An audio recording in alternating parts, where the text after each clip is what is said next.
السلام علیکم۔ دیکھیے، علی انجینئر کی ایک جو بڑی بات سامنے آئی ہے نا، اس کے اوپر ایک تاریخی واقعہ بھی میں بیان کروں گا، اور پھر آپ دیکھیں کہ یہ کس جرم کا ارتکاب کر رہا ہے۔ تاریخی بیان ہے ذوالفقار علی بھٹو کا، جب مولویوں نے اس کے خلاف فتوے دیے نا، اور اس نے آگے سے جواب دیا کہ دیکھو مولویوں، پاکستان کا کوئی مزار ایسا نہیں ہے جہاں جا کے میں نے چادر نہ چڑھائی ہو، حاضری نہ دی ہو، ماتھا نہ ٹیکا ہو۔ میں اس قدر دیندار آدمی ہوں، تو پھر بھی تم مجھے مسلمان نہیں سمجھتے ہو۔ تو وہ اپنے آپ کو، یہ جو معاشرے میں پھیلی ہوئی مسلمانی ہے، اسی کو مسلمانی سمجھتے ہیں، اور اس میں جو جتنا زیادہ آگے ہے وہ اتنا زیادہ بڑا مسلمان ہے۔ یعنی عرس کرنا، میلے کرنا، قوالی ہو رہی ہے، اور یہ چیز چونکہ ہم اس دور سے گزرے ہیں، ہم یہ محسوس بھی کر سکتے ہیں کہ ہمارے اوپر کیا احساس ہوتے تھے۔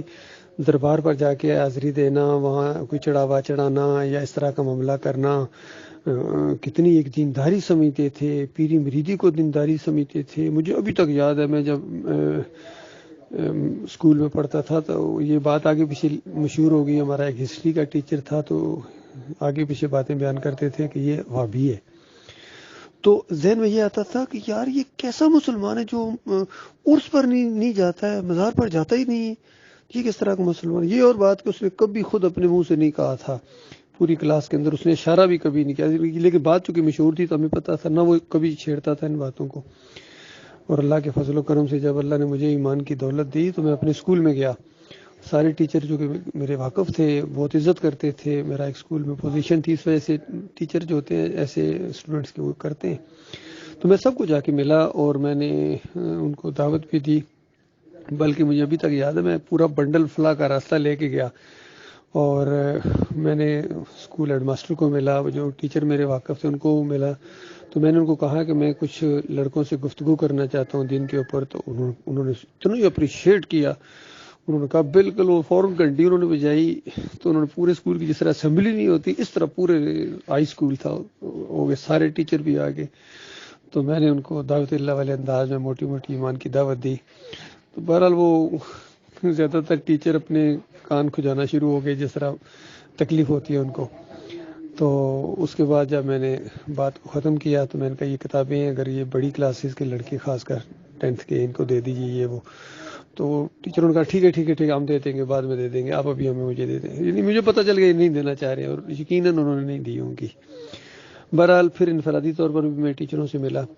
وہ جو ٹیچر انصاری صاحب تھے، میں ان کو ملا، میں کہا سر میں آپ کو خصوصیت کے ساتھ یہ بات بتانے آئی ہوں کہ آپ اہل حدیث تھے اور آپ نے کبھی اس چیز کی بات ہی نہیں کی، ہوا نہیں لگنے دی کہ یہ مزاروں پر جانا شرک ہے۔ اور یہ آج میں آپ کو دعوت دے رہا ہوں کہ یہ نہ صرف مزاروں پر جانا شرک ہے، یہ بلکہ اہل حدیثیت کے اندر بھی شرک ہے۔ تو آگے سے مسکراتا رہا اس طرح۔ تو یہ معاملہ ہے کہ یہ برائج الوقت جو دینداری پھیلی ہوئی ہے معاشرے کے اندر، اس کو دینداری سمجھتے ہیں لوگ۔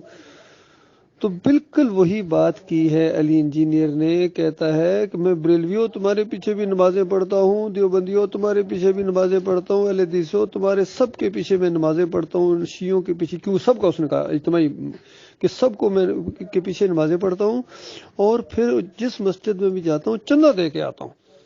تو اس کو ہوش نہیں ہے، اس کا دماغ نہیں کام کر رہا ہے۔ بھٹو نے چلو وہ بات کم علمی کی وجہ سے کی تھی، پھر بھی مجرم ہے۔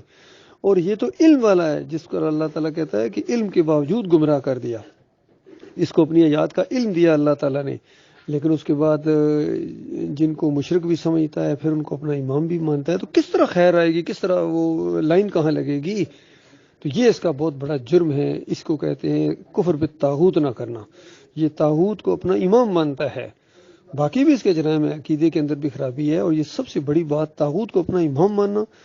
ایسوں کے اوپر اللہ تعالیٰ فتویٰ لگاتا ہے والذین کفروا اولیاءہم الطاغوت، کہ ان طاغوتوں کو جو اپنا امام مانے، لیڈر مانے، ان کے پیچھے نمازیں پڑھے، اور وہ ان کو راستے سے روکنے والے لوگ ہیں، کفر و شرک پھیلانے والے لوگ ہیں، ان کو اپنا امام مانے۔ والذین کفروا اولیاءہم الطاغوت یخرجونہم من النور الی الظلمات اولئک اصحاب النار ہم فیہا خالدون۔ یہ طاغوت کے پیچھے چلنے والوں پر اللہ نے فتویٰ لگایا ہے۔ طاغوت تو وہ ہے ہی، طاغوت ہے وہ تو ہے ہی جہنمی ہے، اس کے پیچھے چلنے والوں کو اللہ تعالیٰ نے کہا کہ جو اس کو اپنا امام اور لیڈر مانے، یہ پیچھے چلنے والی عوام جہنمی ہے جس کے اندر یہ ہمیشہ رہے گی۔ تو یہ معاملہ ہے، اس کو ہوش نہیں ہے، بہت بڑا مجرم ہے یہ اس انداز سے۔ بہرحال دوسری بات، اللہ تعالیٰ اپنے دین کا کام جس سے لے لے، ان بریلویوں کی اور ان دیوبندیوں کی اس نے بالکل ہوا کھیڑ دی ہے، بالکل ان کی بولتیاں بھی بند ہیں۔ خیر یہ جو کچھ اس نے سیکھا ہے الحمدللہ، یہ ڈاکٹر عثمانی رحمۃ اللہ علیہ کی دعوت سے اس نے سیکھا ہے، لیکن اس دعوت پر کاش یہ قائم ہو جاتا، کتنا باصلاحیت آدمی ہے اگر یہ اس پر قائم ہو جاتا، کفر بالطاغوت کرتا اور کسی کی پرواہ نہ کرتا اس معاملے کے اندر، اور صحابہ کی دل کی عزت کرتا، کسی پر تنقید نہ کرتا ان شیعوں کو خوش کرنے کے لیے، تو پھر تو یہ ہیرا تھا۔ لیکن اب یہ ہیرو نہیں بلکہ زیرو ہے، طاغوت کو اپنا امام بنانے کی وجہ سے حق اور باطل کو ملانے کا اس نے حق ادا کر دیا، یقین کیجئے۔ اور ایسے لوگوں پر اللہ تعالیٰ نے لعنت کی ہے کہ جنہوں نے حق اور باطل کو ملا کے پیش کیا ہے، حالانکہ علماء کا کام ہے حق اور باطل کو علیحدہ کر کے پیش کریں تاکہ لوگ باطل کو چھوڑیں، حق کی طرف آئیں۔ جب ہم مکس کر دیا، کھچڑی بجا دی، پھر کہاں جائیں گے؟ پھر تو نہیں جا سکتے ہیں وہ۔ اس انداز سے یہ مجرم ہے۔